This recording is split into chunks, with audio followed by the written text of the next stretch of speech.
अशोक वाटिका में हनुमान सीता भेंट। ऋषिधर ने हनुमान को बताया कि रावण ने सीता माता को अशोक वाटिका में कैद करके रखा है। यह जानने के बाद हनुमान जी ने एक छोटा सा रूप धारण किया और वह अशोक वाटिका पहुँचे। वहाँ पहुँचने के बाद उन्होंने देखा कि रावण ने अपने दस्युओं के साथ उसी समय अशोक वाटिका में पहुँचा और सीता माता को अपने ओर देखने के लिए साम दाम दंड भेद का उपयोग किया, पर तब भी सीता जी ने एक बार भी उसकी ओर नहीं देखा। रावण ने सभी राक्षसियों को सीता को डराने के लिए कहा था कि वो डर जाए, पर त्रिजटा नामक एक राक्षसी ने माता सीता को बहुत मदद और देखभाल भी की और अन्य राक्षसी को भी डराया, जिससे अन्य सभी राक्षसी भी सीता की देखभाल करने लगे। कुछ देर बाद हनुमान जी ने सीता जी को सामने श्री राम की अंगूठी डाल दी। श्री राम नाम से अंगूठी देखकर सीता माता की आंखों में आंसू के निकल पड़े, परंतु सीता माता को संदेह हुआ कि कहीं यह रावण की कोई चाल तो नहीं। माता ने पुकारा कि कौन है जो यह अंगूठी लेकर आया है। उसके बाद हनुमान जी प्रकट हुए, पर हनुमान जी को देखकर भी सीता माता को विश्वास नहीं हुआ। सके बाद हनुमान जी ने मधुर वचनों के साथ रामचंद्र के गुणों का वर्णन किया और बताया कि वो श्री राम जी के दूत हैं। सीता ने यह व्याकुलता से श्री राम जी का हाल चाल पूछा। हनुमान जी ने उत्तर दिया, ये माते श्री राम जी ठीक हैं और वे आपको बहुत याद करते हैं।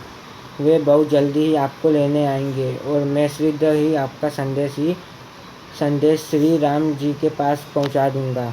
हनुमान जी ने सीता माता से श्री राम जी को देखने के लिए चिन्ह मांगा तो माता सीता ने हनुमान को अपने कंगन उतार कर दे दिए। हनुमान लंका दहन। हनुमान जी को बहुत भूख लग रहा था तो हनुमान अशोक वाटिका में लगे पेड़ों के फूलों को खाने लगे। फलों को खाने के साथ साथ हनुमान उन पेड़ों को तोड़ने लगे भी। तभी रावण के सैनिकों ने हनुमान पर प्रहार किया। हनुमान ने सबको मार डाला। जब रावण को इस बात का पता चला कि कोई बंदर अशोक वाटिका में उत्पात मचा रहा है तो उसने अपने पुत्र अक्षय कुमार को भेजा हनुमान का वध करने के लिए, पर हनुमान जी ने उसे क्षण भर में ऊपर पहुंचा दिया। कुछ देर बाद जब रावण को अपने पुत्र की मृत्यु का पता चला, वह बहुत ज़्यादा क्रोधित हुआ। इसके बाद रावण ने अपने ज्येष्ठ पुत्र मेघनाद को भेजा। हनुमान के साथ मेघनाद का बहुत ज़्यादा युद्ध हुआ, पर कुछ न कर पाने के बाद मेघनाद ने ब्रह्मास्त्र चला दिया। ब्रह्मास्त्र का समाप्त करते हुए हनुमान स्वयं बंधन। हनुमान को रावण की सभी में लाया गया। रावण हनुमान को देखकर हंस और फिर क्रोधित होकर उसने प्रश्न किया, रे वानर, तूने किस कारण अशोक वाटिका को तहस नहस कर दिया? तूने किस कारण से मेरे सैनिकों और पुत्र का वध कर दिया? क्या तुझे अपने प्राण जाने का डर नहीं है? यह सुनकर हनुमान जी ने कहा, हे रावण, जिसने महान शिव धनुष को पल भर तोड़ डाला, जिसने खरदूषण, त्रिशण और बाली को मार गिराया, जिसकी प्रिय पत्नी का तुमने अपहरण किया, वे उसको कैसे हूँ? मुझे भूख लग रहा था इसलिए मैंने फल खाए और तुम्हारे राक्षसों ने मुझे खाने नहीं दिया, इसलिए मैंने उन्हें मार डाला। अभी भी समय है, सीता माता को श्री राम को सौंप दो और क्षमा मांग लो। रावण हनुमान जी की बात सुनकर हंसने लगा और बोला, रे दुष्ट, तेरी मृत्यु तेरे सिर पर है। ऐसा कहकर रावण ने अपने मंत्रियों को हनुमान को मार डालने का आदेश दिया। यह सुनकर सभी मंत्री हनुमान को मारने दौड़े। तभी विभीषण वहां आ पहुंचे और बोले, रुको, दूत को मारना सही नहीं होगा, यह नीति के विरुद्ध है, कोई और भयंकर दंड देना चाहिए। सभी ने कहा, बंदर का पूंछ उसको सबसे प्यारा होता है, क्यों न तेल पे कपड़ा डुबाकर उसकी पूंछ में बंद कर आग लगा दिया जाए।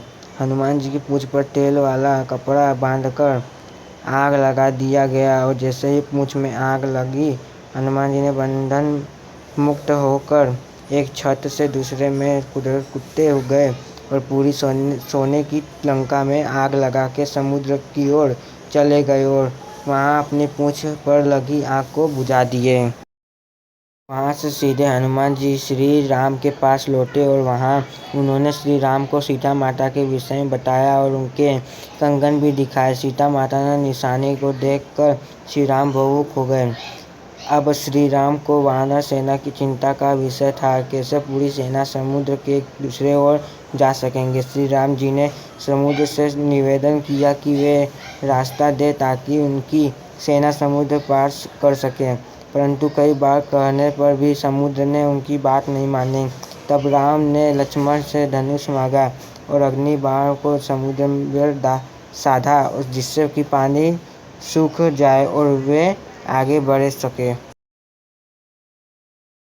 जैसे ही श्री राम ने ऐसा किया, समुद्र देव डरते हुए प्रकट हुए और श्री राम से माफ़ी मांगी और कहा, हे नाथ, ऐसा ना करें। आपके इस बाण से मेरे में रहते वाले सभी मछलियाँ और जीवती प्राणी का अंत हो जाएगा। श्री राम ने कहा, हे समुद्र देव, हमें यह बताएं कि मेरी यह विशाल सेना इस समुद्र को कैसे पार कर सकती है।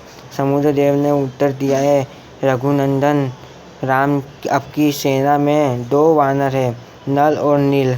उनके स्पर्श करके किसी भी बड़े से बड़े चीज़ों को पानी में तैर कर सकते हैं। यह कहकर समुद्र देव चले गए।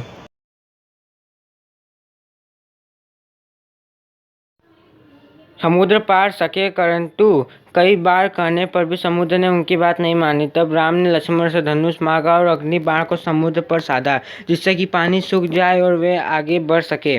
जैसे ही श्री राम ने ऐसा किया, समुद्र देव डरते हुए प्रकट हुए और श्री राम से माफ़ी मांगी और कहा, हे नाथ, ऐसा ना करें।